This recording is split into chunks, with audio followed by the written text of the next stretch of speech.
Vocês gostam de coisas estranhas? Porque nós somos as coisas estranhas.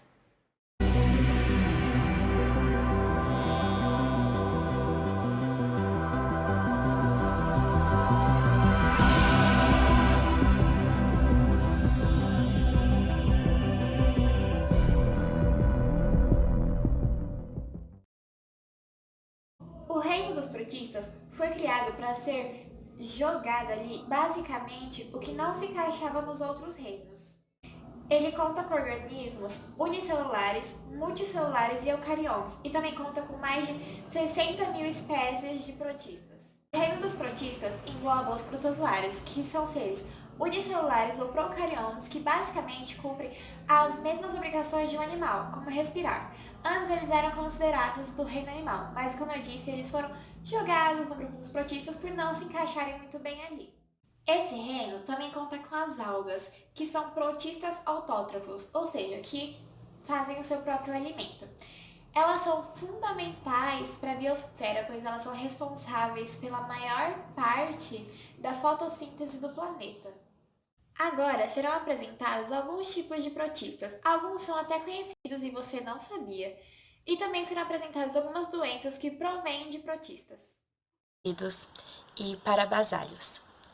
Bom, antes de tudo, precisamos saber que existem duas organelas derivadas das mitocôndrias, que são os hidrogenossomos e os mitossomos.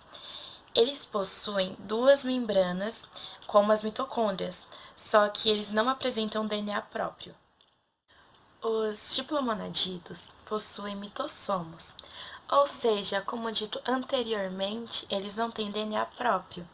A gente tem como bom exemplo a Giardia lamblia, que é um protozoário causador da doença giardíase, que é uma parasitose intestinal.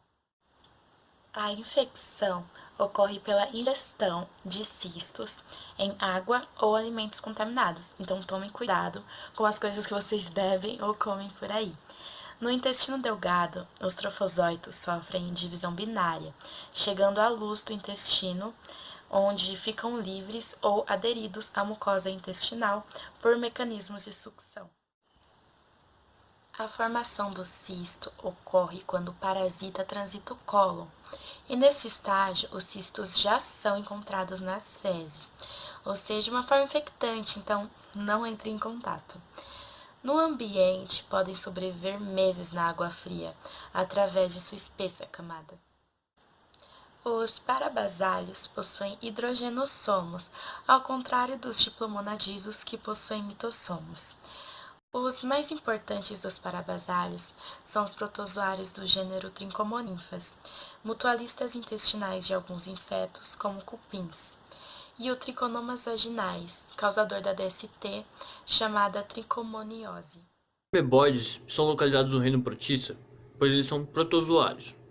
Sua locomoção, alimentação e também seu processo de fagocitose são responsáveis pelos pseudópodes, que fazem com que basicamente eles consomem bactérias, protozoários e também algas como alimento, puxando-os como gosma.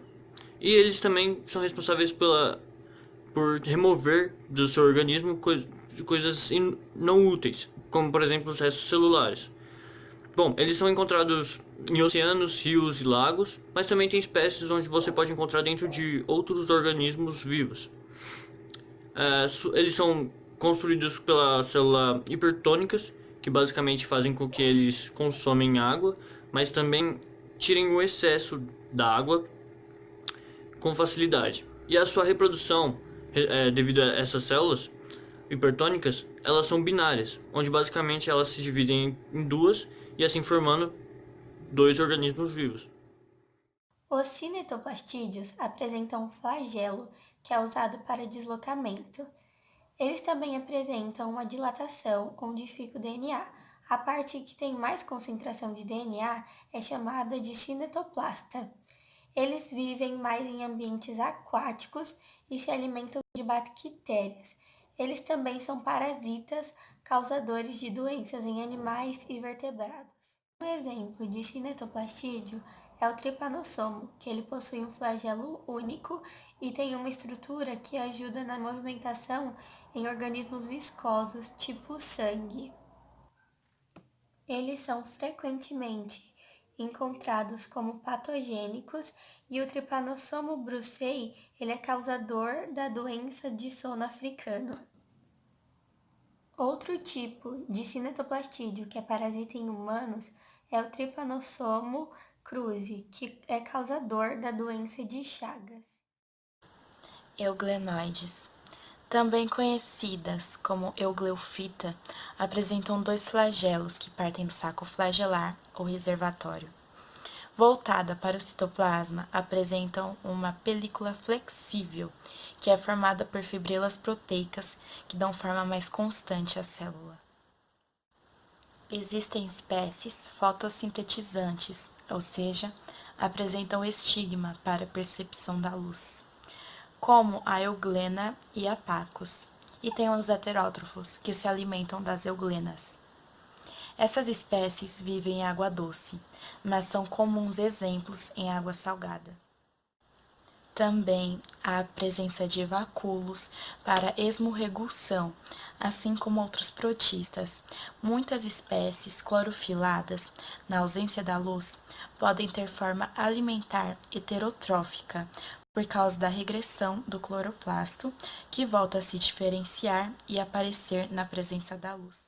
Insectos ou esporozoários não possuem estruturas especiais para deslocamento, mas podem se deslocar por flexões do corpo ou deslizamento. Eles também obtêm alimentos principalmente por absorção ou pinocitose, e eles eram chamados de esporozoa. São todos endoparasitas e completam seu ciclo de vida dentro de células do seu hospedeiro. Seu ciclo de vida apresenta formas de intensa multiplicação no interior do corpo dos organismos parasitados. E eles também podem formar estruturas de resistência, que é onde ficam os esporozoitos, que é uma das formas celulares dos esporozoários. Os principais parasitas deste grupo são os seres do gênero Plasmodium, que é o causador da malária, e o Toxoplasma, que é o causador da toxoplasmose. Vou falar sobre os gêneros flagelados. Eles podem ser autótrofos, heterótrofos, parasitas de protozoários e até mesmo parasitas de peixe. Possuem endoesqueletos como sacos membranosos associados à membrana plasmática e podem conter depósito de celulose. Oi pessoal, hoje eu vou falar sobre o filo Bacilloliopita. O filo Bacilloliopita é composto por organismos unicelulares ou coloniais, desprovidos de flagelos imóveis que se movem através de secreção de mucilagem. Possui um tipo de parede celular denominada frústula, que é composta por 2 válvulas de sílica morfologicamente semelhantes e que se encaixam perfeitamente. A presença da frústula caracteriza uma diatomácea e sua ornamentação possui grande valor taxonômico.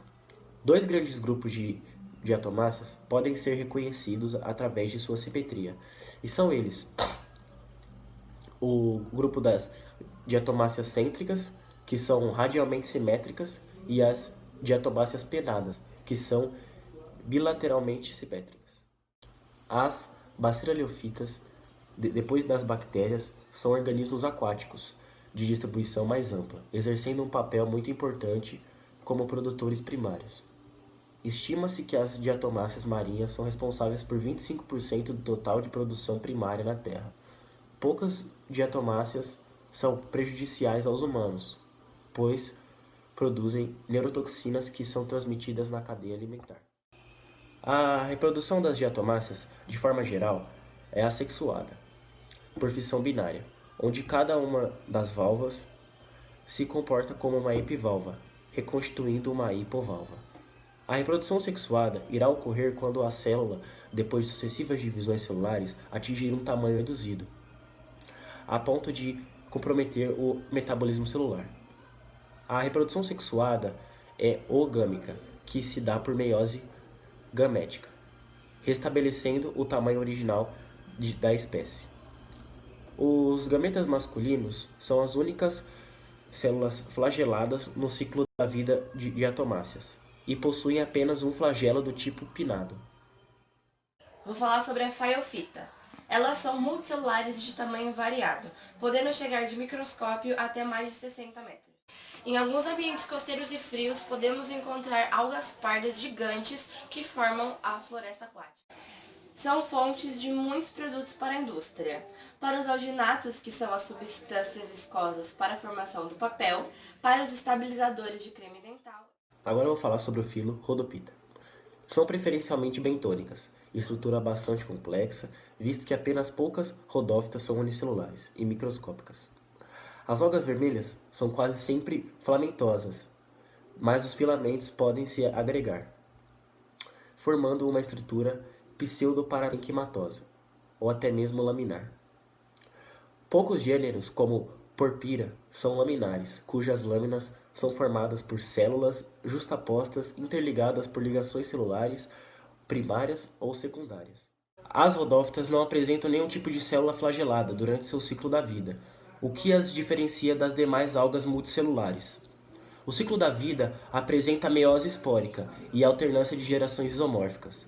A reprodução sexuada se dá por gametas aflagelados que são transportados passivamente e fixam-se no órgão sexual feminino, o tricogênio, e a fecundação é realizada no carpogônio. O zigoto desenvolve-se num carpoesporófito, que se dá por sua vez, produz diversos carpoesporos que se estabeleceram em novos esporófitos. Em geral, as rodófitas têm uma parede celular com um componente interno rígido, a celulose, e uma camada externa formada por carregagenano ou agar, substância que dá essa característica escorregadia nas algas. E ela atua dessa maneira no desprendimento de parasitas. Certas algas vermelhas depositam carbonato de cálcio em suas paredes celulares e por isso recebem o nome de coralináceas. Acredita-se que a calcificação ajudaria na obtenção de CO2 para a fotossíntese. As rodófitas têm uma importância econômica considerável, pois as carrageninas e os ágares retirados de sua parede celular são utilizados como meios de cultura, espessantes ou geleificantes, inclusive cosméticos. Também são muito comercializados como vegetais no Oriente Médio. Além disso, as algas coralaníceas exercem um papel de cimentação indispensável à formação de sobrevivência dos recifes e corais, além de serem produtores primários. Os cloroplastos das algas vermelhas possuem apenas clorofila, apresentando também o pigmento acessório ficobilina, que muitas vezes podem mascarar a coloração verde, tornando a alga vermelha. As ficobilinas também são responsáveis pela capacidade de absorção da luz em águas profundas, pelo fato de possuírem apenas clorofila. Vou falar sobre clorofitas. É o grupo mais diversificado de algas, com representantes uni- ou pluricelulares e mais de 7.000 espécies. São marinhos, ducíolas ou meio úmidos. A parede celular é rica em celulose. Algumas podem apresentar carbonato de cálcio. Também podem fazer parte da formação mutualística dos líquens. Falando um pouco sobre a teoria da endossimbiose, que surgiu no ano de 1981 pela cientista Lynn Margulis, que basicamente consiste onde as células convivem dentro de uma da outra, fornecendo assim benefícios, entre elas, e de uma forma harmônica. Há um tempo atrás, uma célula procarionte começou a se desenvolver. Procariontes são células que não possuem núcleo, mas durante esse desenvolvimento ela estava pré-eucarionte, produzindo já seu próprio núcleo. E nesse meio de desenvolvimento, elas começaram a consumir células menores do que elas. E assim, por algum motivo, durante esse processo, uma das células foram as mitocôndrias, que consistem basicamente nas células que produzem energia através da respiração. Só que nesse consumo, ela não digeriu a célula e não destruiu ela também. E isso fez com que elas começassem a trabalhar junto, uma dentro da outra. Onde a célula maior protegia a menor, enquanto a menor trabalhava e fornecia energia de uma forma mais eficaz, que era através da respiração. E assim, formando a célula animal, que hoje em dia a gente conhece pela formação dos animais, dos seres vivos. Porém, eles ainda precisam consumir animais externos, como a gente, por exemplo, comendo carne e esse tipo de coisa, Só que aí, depois um pouquinho, durante esse mesmo processo, essa célula mesmo, ela começou a conhecer a célula cloroplasta, que é a responsável pela fotossíntese, né? Ela produzia já seu próprio alimento e a sua própria energia através da luz solar. E quando eles se fundiram, trabalhando entre si, essas três tipos de células, que basicamente agora é só uma, a gente conhece a célula vegetal, que hoje em dia é responsável pela produção e, na verdade, responsável pela criação das plantas, sabe? Então, basicamente é essa a teoria da endossimbiose, é bem simples e bem eficaz também para a gente aprender um pouco mais sobre a produção e a criação de novos tipos de seres, não novos, mas os seres vivos que a gente já conhece, tanto as plantas quanto os animais. Mas o que é a doença de Chagas? Bom, a doença de Chagas é uma infecção causada por um protozoário parasita chamado Trypanosoma cruzi. Ele é encontrado nas fezes do inseto barbeiro, que é muito presente nas regiões nordeste do país. E essa doença, ela pode se manifestar nas formas cardíaca, digestiva, cardiodigestiva ou em formas indeterminadas. Bom, o barbeiro, ele já não nasce com esse protozoário no corpo. Ele adquire esse protozoário picando ou animais que já tenham ele no corpo, só que nos animais eles não se mantêm, como eu posso dizer, eles não afetam os animais da forma que afetam nós, seres humanos. Então, os animais vivem normalmente com esse parasita. Então, o barbeiro ou pica eles ou picam os seres humanos que já tenham essa doença. E quando o barbeiro se alimenta do nosso sangue, como eu já disse, ele tem o protozoário nas fezes, então ele não vai liberar o protozoário no nosso corpo picando. Primeiro ele vai se alimentar do nosso sangue e aí ele vai defecar próximo ao local que ele picou. Normalmente é mais encontrado na região do rosto. Quando o barbeiro pica e ele defeca, nós sentimos uma coceirinha. E é normal quando a gente sente uma coceira, a gente coçar durante a noite ou assim que a gente acorda. E nesse momento é que as fezes entram em contato com o ferimento e assim entram dentro do nosso corpo. Vamos falar um pouquinho sobre o protozoário Trypanosoma cruzi. Bom, ele é um protozoário unicelular, ou seja, ele tem uma única célula, que é dotada de um núcleo diferenciado e contém no citoplasma uma estrutura característica, o cinetoplasto, ligado à sua longa mitocôndria. O cinetoplasto tem um DNA especial, chamado de kDNA. Nas suas proximidades surge um flagelo curto ou longo. Esses flagelos multiplicam-se por divisão binária simples e inicia a reprodução pela duplicação do corpúsculo basal do flagelo e do cinetoplasto. Voltando à doença de Chagas, em alguns casos são apresentados os seguintes sintomas: febre, dor no abdômen ou nos músculos, palpitações, dor de cabeça, falta de ar, inchaço indolor ao redor dos olhos e irritação na pele. O tratamento tem como principal objetivo matar o parasita causador, reduzir e aliviar os sintomas. Tem duas fases da doença, que é a aguda e a crônica. A aguda no início, que ainda tem a possibilidade de cura. A crônica, já não temos a cura. E se aparecerem os sintomas característicos da doença, tanto na fase aguda como na crônica, é necessário tratamento. Para a fase aguda, alguns medicamentos devidamente prescritos pelo médico podem ajudar, e uma boa parte deles é encontrada no SUS. O mesmo não ocorre quando a doença já evoluiu para a fase crônica, em que remédios não bastam mais para o tratamento, mas podem ser usados por pessoas abaixo de 50 anos para impedir que a doença progrida. Para prevenção é indicada a dedetização de forma regular da sua casa. Como eu já disse, o barbeiro não é muito localizado aqui nas cidades, mas isso nas regiões rurais. Então, também tem a indicação de boa infraestrutura do lar, onde não está muito presente em alguns locais do sertão e do nordeste brasileiro. Ele gosta bastante de ficar em locais onde tem madeira, locais mais úmidos. Então, é um risco também nessas casas que não tem boa infraestrutura. Também tem a questão onde tem alimentos como o caldo de cana e o açaí, onde quando ele não é moído corretamente, que o barbeiro pode estar presente no meio da cana ou do açaí, então tem que ter um certo cuidado nos lugares onde você toma caldo de cana ou come açaí, por causa que o barbeiro pode ter sido entrado ali dentro junto e não houve uma pessoa atenta a isso, e você pode ter ingerido o trypanosoma sem saber.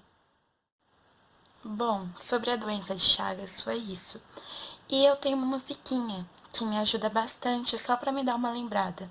Não vou dizer que fala tudo sobre o tema, mas puxa um gatilho para você lembrar mais sobre a doença de Chagas. Ela é assim: doença de Chagas destrói o coração, o barbeiro faz a transmissão trypanosoma cruzié, que causa a lesão. Medida preventiva é a dedetização. Leishmanioses são um conjunto de doenças que são causadas por protozoários do gênero Leishmania. De modo geral, essas enfermidades se dividem em leishmaniose tegumentar americana, que ataca a pele e as mucosas, e leishmaniose visceral, que ataca os órgãos internos. A leishmania é transmitida ao homem e também a outras espécies de mamíferos, como por exemplo os insetos vetores ou transmissores, que são conhecidos como flebotomíneos.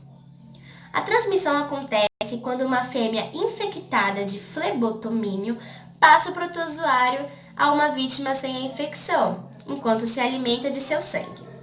Tais vítimas, além do homem, são vários mamíferos silvestres, como a preguiça, o gambá, roedores, canídeos, e os domésticos, que são cães, cavalos e outros. Os flebotomíneos são insetos pequenos, de cor amarelada, que pertencem à ordem Diptera, mesmo grupo das moscas, mosquitos, borrachudos e maruins. Eles apresentam um par de asas e um par de pequenas estruturas que são chamadas de hálteres ou balancins, que são responsáveis pela estabilidade do voo e do zumbido característicos dos dípteros. No Brasil, esses insetos podem ser conhecidos por diferentes nomes de acordo com sua ocorrência geográfica, como tatuquira, mosquito palha, asa dura, asa branca, cangalhinha, birigui, anjinho e tem vários outros. É uma doença que prevalece em países de clima tropical e subtropical. O vetor dessa doença é um mosquito anefélio muito parecido com o pernilongo, que pica ao entardecer da noite. Existem mais de 100 tipos de plasmódios. Os sintomas da malária são febre alta, calafrios internos, dor na cabeça e no corpo, falta de apetite, cansaço e pele amarelada. Os medicamentos indicados para malária vivar não provoca efeitos colaterais. Já os indicados para malária falciparum, ele provoca, o que dificulta muito no uso desse medicamento. Existem algumas medidas de prevenção contra a malária, que é usar repelente no corpo todo, evitar tomar banhos em igarapés e lagoas. Se for para áreas de risco, sempre tomar vacinas e medicamentos, procurar ter um atendimento médico e não se automedicar em casa. O ciclo reprodutivo da malária funciona assim. O plasmódio, ele desenvolve um ciclo sexuado dentro do mosquito e um assexuado dentro do ser humano. Depois de 30 minutos na corrente sanguínea do ser humano, ele alcança o fígado e vai se multiplicando dentro de células hepáticas. Eles se espalham no sangue e entram nos glóbulos vermelhos e se espalham onde se reproduzem até se romperem. É popularmente conhecida como a doença do gato. Seu agente etiológico é o Toxoplasma gondii. Ele pode ser encontrado nas fezes do seu gato ou de um felino. Essa doença pode ser infecciosa, congênita ou adquirida, e há 3 modos principais de adquirir ela, que é: primeiro, a ingestão de ocitos; segundo, é comer carne crua ou uma passada mal cozida; e a terceira é pela infecção placentária, que vai da mãe grávida para o bebê.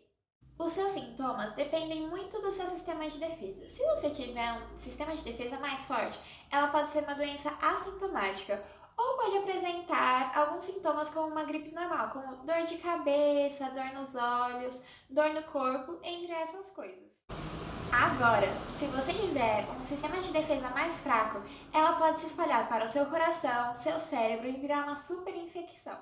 Suas principais prevenções são ficar de olho na carne que você compra para ver se ela é de qualidade e também sempre manter o seu gato saudável para que ele não possa adquirir essa doença e acabar passando para você. E essa é uma diatomácea não nociva ao ser humano.